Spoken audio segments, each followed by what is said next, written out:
iniciando a nossa aula número 217 do nosso curso de Filosofia Espírita, Interpretação dos Evangelhos segundo o Espiritismo. Bem, nós estamos caminhando num bloco aqui que nós estudamos a doutrina de Jesus. Mas para, inicialmente, nós estudarmos essa doutrina, nós temos que considerar alguns aspectos dentro de uma visão filosófica estruturalista, ou seja, que vê estruturas no sistema social. Então, Jesus era o agente social no sentido religioso. Ele produziu mudanças religiosas até então inconcebíveis e imagináveis. Produziu uma verdadeira revolução na cultura, na religião ocidental, a tal ponto que marcou duas épocas, antes do Cristo e depois do Cristo. Bem, mas para que possamos trabalhar com bastante compreensibilidade e de uma linha muito investigativa e extremamente didática também, nós temos que analisar os diversos aspectos que envolvem a sociedade. Ou seja, a sociologia histórica, o ambiente social de Jerusalém, nós já estudamos. Entramos também na antropologia cultural religiosa, que são os eventos que vão se suceder no povo de Israel até o advento de Jesus. Esse nós começamos, mas nós vamos fazer um pequeno parêntese hoje para abordarmos um outro assunto. Em seguida, nós vamos abordar o discurso metafórico de Jesus, que é um discurso totalmente simbólico, marcado pelas metáforas, e vamos interpretá-los à luz, efetivamente, da doutrina espírita. E, finalmente, nós vamos fechar esse bloco introdutório com a história religiosa, marcada basicamente em João 14, quando em João 14, diz que ele enviará um outro Consolador, que é a própria doutrina, que fará relembrar o que ele esqueceu, então relembraremos o que foi esquecido, e trará novos conhecimentos, ou seja, a doutrina trará novas informações que na época ele não pôde colocar. E tudo isso aberto pela filosofia espírita, pela razão espírita, aberto às suas metáforas. Bem, mas eu disse que na aula passada nós avançamos um pouco nessa antropologia cultural religiosa. Mas eu tive que... vocês sabem que eu sou médium, né? Um médium de psicografia inspirada, intuitiva. Eu sei o que eu estou escrevendo, tenho consciência do que faço, mas tem uma pressão dentro de mim que me leva a abrir determinados textos ou escrever determinados textos também. Então eu fui solicitado, e eu faço com boa vontade, para estudar um pouquinho o desconhecimento da sociologia histórica, disso que a gente propõe aqui, e de uma certa forma da doutrina espírita, através deste livro aqui. Vocês conhecem? É o Consolador de Emmanuel. Foi psicografia de Chico Xavier. Esse livro foi publicado em 1939 para 1940. E me foi dado isso aqui para que eu mostre muitos equívocos que estão nesse trabalho. Me deu essa função. Então, como minha função é falar a verdade para vocês e não perseguir nenhuma doutrina, mas colocar aquilo que o Espiritismo acha e os conflitos que existem entre certas posições tomadas por determinados espíritos, como no caso do Emmanuel. Inclusive, Emmanuel, eu me utilizei muito dele aqui no livro Paulo Estevão. Para mim foi maravilhoso trazer esse romance aqui durante as aulas. Eu admiro muito Emmanuel, mas tem um ponto, tem uma interseção, um critério. Emmanuel não é o dono da verdade. Tudo que ele diz não pode ser consignado, não pode ser dito como verdade última, né? E ele falha também, falha como tantos outros falharam. O único, dentre todos esses que não falhou, obviamente, foi Jesus. que Jesus expressava o caminho, a verdade e a vida. Ele falava pelo Pai. Mas todos os outros falharam. Allan Kardec falhou menos, porque ele se utilizou de recursos metodológicos, de uma lógica de estudo, né? Convergindo sobre ele diversos médiuns, trazendo informações de diversos médiuns, generalizando essas informações, levando a muitos centros, chamado multicentrismo, depois fazendo um consenso. Ele não trabalhava só com médium, né? Aqui é um médium só, Emmanuel. Ele trabalhava com muitos médiuns, né? Então os critérios dele foram muito mais rígidos e por isso ele pôde criar a doutrina espírita. Mas a doutrina espírita, na realidade, é a criação de Jesus. Isso a gente vai estudar. Porque o Espírito de verdade, na doutrina espírita, é o pseudônimo de Jesus. Mas isso é um assunto que nós vamos tratar num bloco lá, quando falarmos do Espiritismo. Então, eu peço a compreensão de vocês. Essa aula deve demorar, esse bloco deve demorar umas 3 aulas, porque é um bloco bem detalhado. E vamos começar hoje com o seguinte texto. Desconhecimento de sociologia histórica, quer dizer, as condições sociais, nos ensinamentos de Jesus. Um exemplo, quer dizer, exemplo de ignorar os fatos históricos e ficar só na parte mística e religiosa. Isso é um exemplo. Então, isso está aqui. A referência que eu tenho é o Consolador, cujo autor espiritual é Emmanuel, psicografia de Francisco Xavier, FEB, Rio de Janeiro, 1993, página 178. Esse livro aqui, ele foi escrito em que Emmanuel, ele aborda, ele sozinho, coitado, aborda ciência, química, física, biologia, psicologia, sociologia, aborda outras ciências, ciências abstratas, ciências combinadas, não sei o que é isso, ciências aplicadas, isso não está na nossa catalogação de ciência, aborda a filosofia, aborda a cultura, aborda a evolução, razão, personalidade, religião, e vai por aí, amor e mediunidade, enfim, ele aborda tudo, mas não pode abordar tudo, porque ele foi um padre, Manuel da Nóbrega, ele é bom na filosofia e na religião. Agora, na ciência, desculpe, tá? Faz muita coisa errada. Mas vamos, é muita pretensão, um espírito queria abordar essa multiplicidade de assuntos, né? Mas na época todo mundo estava cativado pelo Chico Xavier, lá em Pedro Leopoldo, era aquele clima de misticismo, em função da mediunidade dele, ele adivinhava, dava evidência, psicografava, criava-se assim uma aura milagreira, e tudo isso foi no condão desse trabalho. Mas nós hoje estamos no século XXI, já se passaram de 1940, já se passaram 81 anos, então muita coisa mudou. Então vamos estudar hoje o desconhecimento dos fatos históricos e os erros que o Emmanuel incorreu nisso. Bom, questão 354. Esse livro são questões também, que eles quiseram fazer questões como Allan Kardec fazia no Livro dos Espíritos. Qual o espírito dessa letra? Quer dizer, qual é a significação dessa letra? Não cuideis que vim trazer paz à terra. Não vim trazer paz à terra, mas a espada. Então, a resposta de Jesus é que ele não veio trazer a paz. Não penseis que eu vim trazer a paz, eu vim trazer a espada. Responde Emmanuel.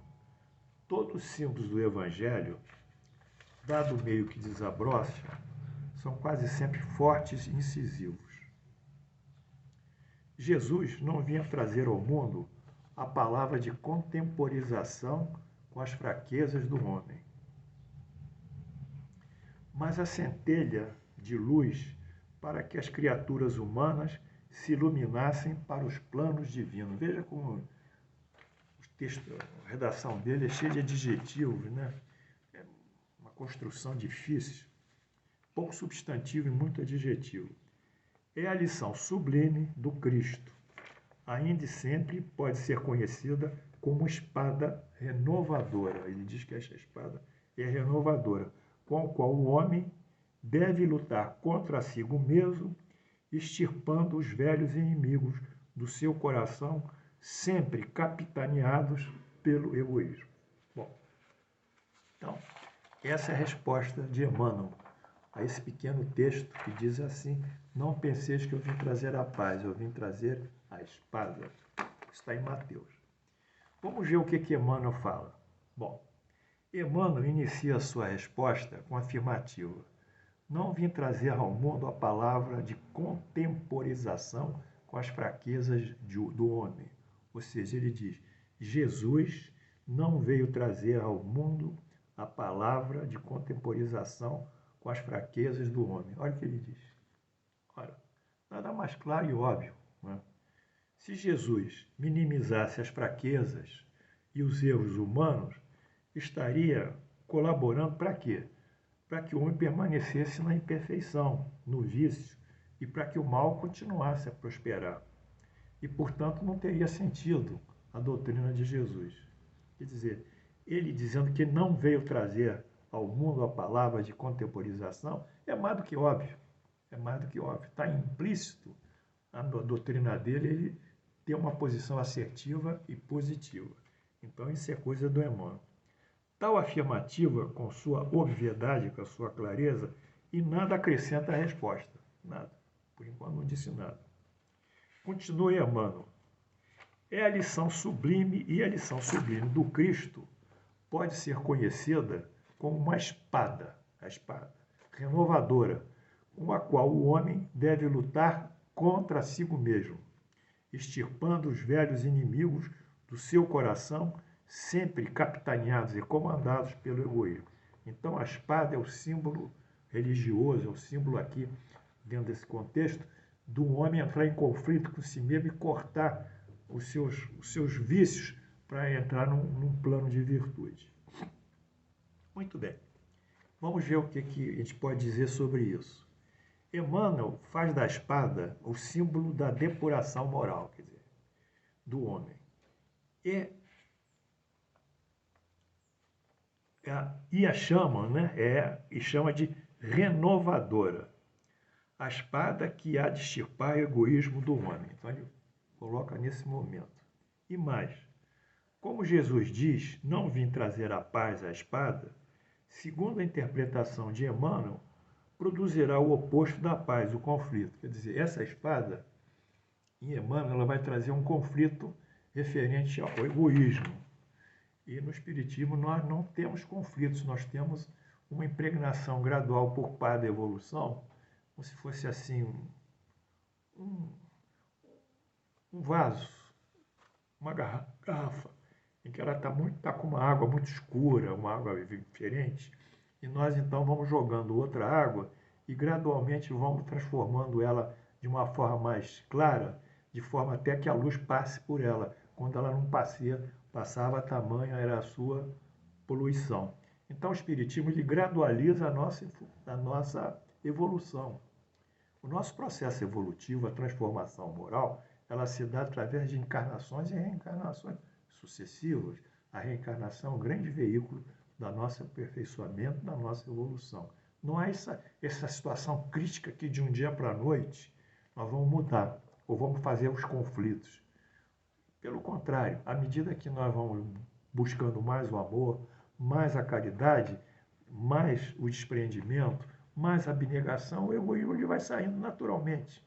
É uma questão de, eu diria até de invasão, de uma certa forma mecânica, em que a gente vai empurrando o egoísmo para cá, ó, a caridade que a gente vai praticando, o amor que nós vamos fazendo, ele vai empurrando a caridade, vai empurrando o egoísmo, aí desaparece.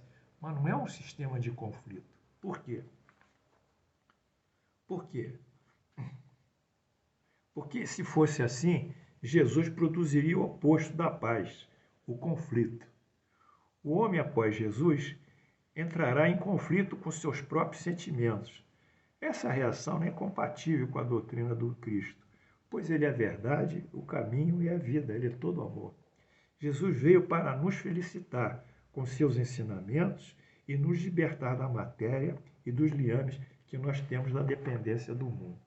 Então, essa questão de fazer da espada um instrumento de conflito ela se choca com a doutrina também, né? No caráter evolutivo e substancial dela, que é um mecanismo do nosso próprio espírito. Bom, aí continuamos. Vejamos o texto completo do versículo. O texto que o pessoal lá de Pedro Leopoldo colocou é um pedacinho do texto. O texto realmente que está em Mateus é Mateus 10, 34, 36, diz: Não penseis que vim trazer a paz à terra. Não vim trazer a paz à terra. Não vim trazer a paz, mas a espada. Porque vim separar o homem do seu pai, a filha da sua mãe e a nora do seu sogro, da sua sogra, e o homem terá por inimigos aqueles da sua casa. Então, esse texto completo que foi rompido, né?